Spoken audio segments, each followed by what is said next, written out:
지난 시간에는 예수님을 기다리던 사람들과 그 역사적 배경들을 간단히 소개해 드렸습니다. 오늘은 예수님을 소망하며 기다리던 사람들 중에 예수님을 직접 준비하게 되는 사람들을 소개할까 합니다. 신약의 맨 첫 부분은 복음서로부터 시작하죠. 복음서는 예수님의 생애를 담고 있습니다. 그 가장 첫 부분은 예수님의 탄생부터 시작되고 있지요. 우리는 그 복음서의 첫 부분에서 만나게 되는 두 가지 이야기가 있습니다. 하나는 세례 요한의 탄생에 관한 이야기고 또 다른 하나는 아기 예수의 탄생의 이야기입니다. 대왕사신기 이야기를 지난주 잠깐 언급했습니다. 대왕사신기가 복음서에 혹은 성경의 이야기를 많이 인용했다라고 표현드렸죠. 제가 그렇게 느낀 부분 중에 하나가 바로 이 세례 요한과 예수님의 관계예요. 이 부분입니다. 대왕사신기에서 주신의 왕을 기다리던 사람들에게 그 별이 뜨던 날 태어난 두 아이가 있었지요. 하나는 담덕이라고 하는 나중에 훗날 태자가 되는 사람이고 또 다른 하나는 많은 사람들이 알고 있던 연씨 가문의 연호계라는 사람입니다. 둘은 사촌관계였습니다. 많은 사람들은 연약한 담덕보다는 용맹한 용사였던 연호계가 주신의 왕일 거라고 믿었습니다. 그리고 나중에 그가 주신의 왕이 아니라는 사실을 알고서도 역시 계속해서 그가 주신의 왕이기를 바랬습니다. 마찬가지로 세례 요한과 예수님의 관계도 비슷합니다. 세례 요한은 예수님이 태어나시기 약 6개월 전에 먼저 태어납니다. 그리고 이후에 예수님이 태어나죠. 세례 요한은 예수님을 준비하기 위해서 예비하기 위해서 태어난 존재입니다. 그러나 많은 사람들은 세례 요한을 메시아인 것으로 기대합니다. 예수님이 자신을 메시아로 드러냈을 때도 여전히 사람들은 세례 요한과 같은 형태의 그런 메시아를 기대하고 예수님에게서도 그런 모습을 찾았습니다. 자, 그런 배경이 되는 세례 요한과 예수님의 이야기를 한번 보겠습니다.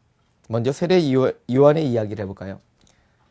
세례 요한의 아버지는 사가랴라고 하는 제사장입니다. 그는 아론 계열의 제사장입니다. 훗날 제사장에 대한 자세한 이야기는 나눌 기회가 있겠지만 간단하게 말씀드리자면 이 아론은 모세와 함께 출애굽을 했던 모세의 형 아론의 이야기입니다. 그는 그 민족의 최초의 제사장이 되었죠.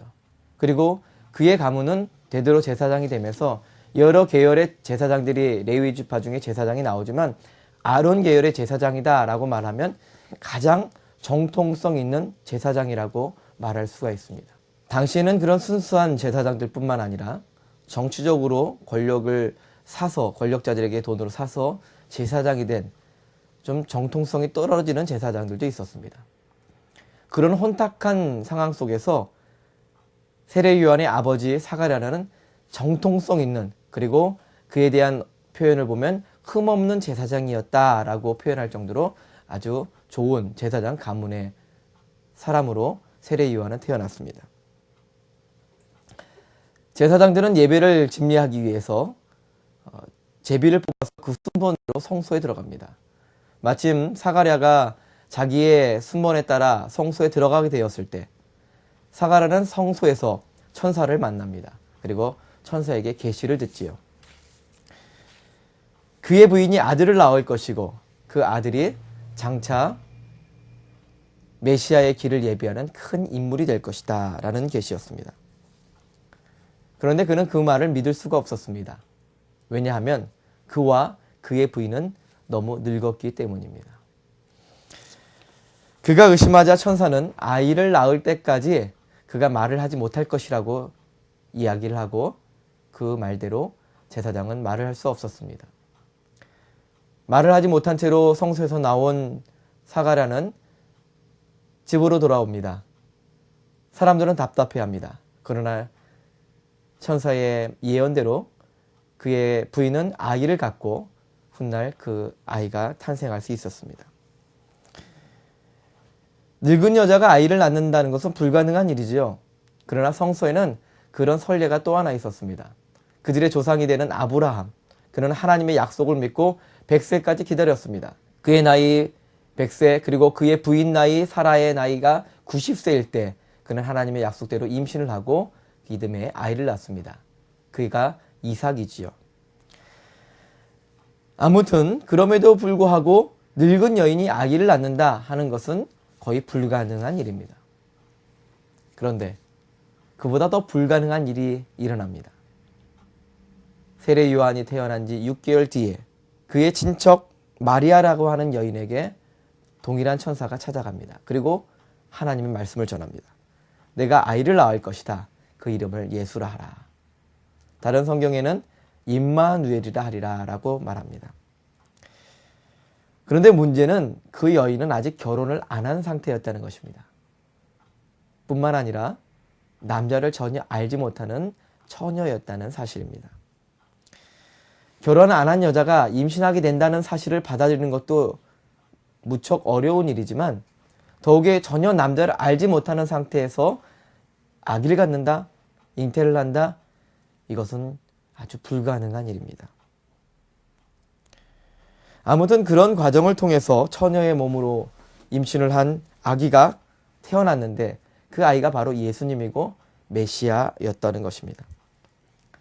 이 위에 두 이야기, 불가능한 상황 속에서 진행된 이 두 아이의 탄생이 바로 예수님의 탄생을 둘러싼 전체적인 이야기들입니다. 자, 여러분 어떻습니까? 이 이야기가 믿어지십니까? 우리 한번 생각해 봅시다. 이 세상의 것이 우리가 증명할 수 있는 일로만 존재합니까? 다른 사람들이 증명한 것을 인정하는 것은 역시 믿음의 영역입니다. 저 사람이 증명했구나. 만일 그 사람을 믿지 못하면 그 사실조차 믿지 못하게 됩니다. 만일 그렇다면 존재하는 그 현상을 내가 직접 증명해 보아야만 합니다. 그렇지 않으면 믿어서는 안 되지요. 그러나 우리는 뭐뭐 하더라 라는 말에도 쉽게 믿습니다. 왜냐하면 우리 주변에 존재하는 당연한 현상들이기 때문이죠. 즉 내가 증명하지 않고서도 다 모든 현상들을 받아들이고 믿습니다.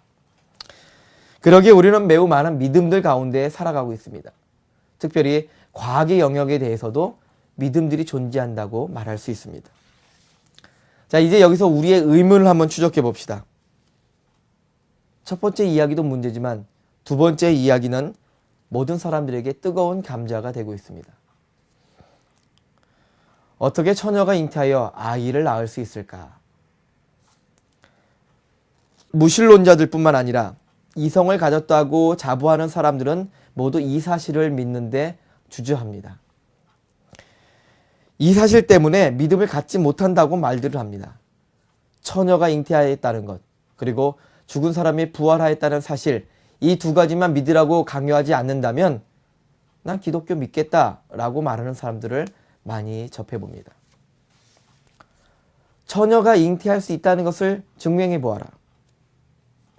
그런데 우리가 정확히 그렇게 할 수 있다면 그것은 더 이상 신의 영역이 아닙니다. 하나님의 영역이 아니게 됩니다. 그 과정을 정확히 증명해낸다면 그것은 역시 우리 인간도 할 수 있다는 것을 의미하고 그것은 역시 이미 신의 영역이 아닌 인간의 영역으로 내려오는 것이지요. 무신론자들의 모순이 바로 거기 있습니다. 아니, 모든 무신론적 사고를 하는 우리 모든 사람들의 모순이 바로 거기 있습니다. 증명해야만 믿을 수 있다고 하는 것은 이미 믿음의 영역이 아니라는 말이지요. 증명한다는 것은 이미 그런 현상을 충분히 가능하고 인간도 할 수 있다는 것을 말하고 있는 것입니다. 인간이 할 수 있는 것만 했다고 말하라. 그러면 믿겠다. 이것이 무신론자의 주장입니다. 모순되는 이야기죠. 무신론자들의 궁극적인 목적은 하나님을 인간의 수준으로 끌어내려서 인간도 역시 하나님처럼 느낄 수 있고 또한 이미 그렇게 되면 하나님은 더 이상 하나님이 아니게 되는, 신은 더 이상 신의 자리에 있지 못하게 되는 것을 노리는 것입니다. 인간이 할 수 있는 일, 인간이 증명할 수 있는 일이 있다면 그것은 더 이상 신이라 할 수 없을 것입니다. 그러므로 하나님이 하시는 일 가운데 인간이 증명하지 못하거나 이해할 수 없는 일이 많은 것은 당연한 일입니다. 우리가 이해할 수 있을 때에는 하나님이 우리가 이해할 수 있는 수준으로, 즉 우리 인간의 언어로 그것을 나타내 보이셨을 때에만 가능합니다. 그것을 계시라고 표현을 하죠. 그러면 우리는 성서의 두 이야기에서 무엇을 배우고 무엇을 깨달을 수 있을까요? 세례 요한의 탄생의 경우에서 드러나는 것은 흠없는 제사장이라는 것 설명과 늙어서 잉태가 불가능하다는 상태였다는 것이 강조되어 있습니다. 또 예수님의 경우, 그 어머니 마리아의 경우는 처녀라는 사실입니다. 즉 여기에도 흠없음과 불가능한 상황이라는 것이 동일하게 적용되지요. 메시아는 흠없는 존재, 죄 없는 존재라는 사실을 먼저 말하는 것입니다. 그리고 이어서 소망이 끊어진 그 민족, 이 세상에 도저히 인간의 힘으로 할 수 없는 그 모든 상황 속에서 하나님이 일으키시고 그 불가능을 가능하게 만드신다는 것을 우리에게 보이시고자 하신 것입니다. 그렇습니다. 소망이 끊어진 곳에서 하나님은 소망을 주셨습니다.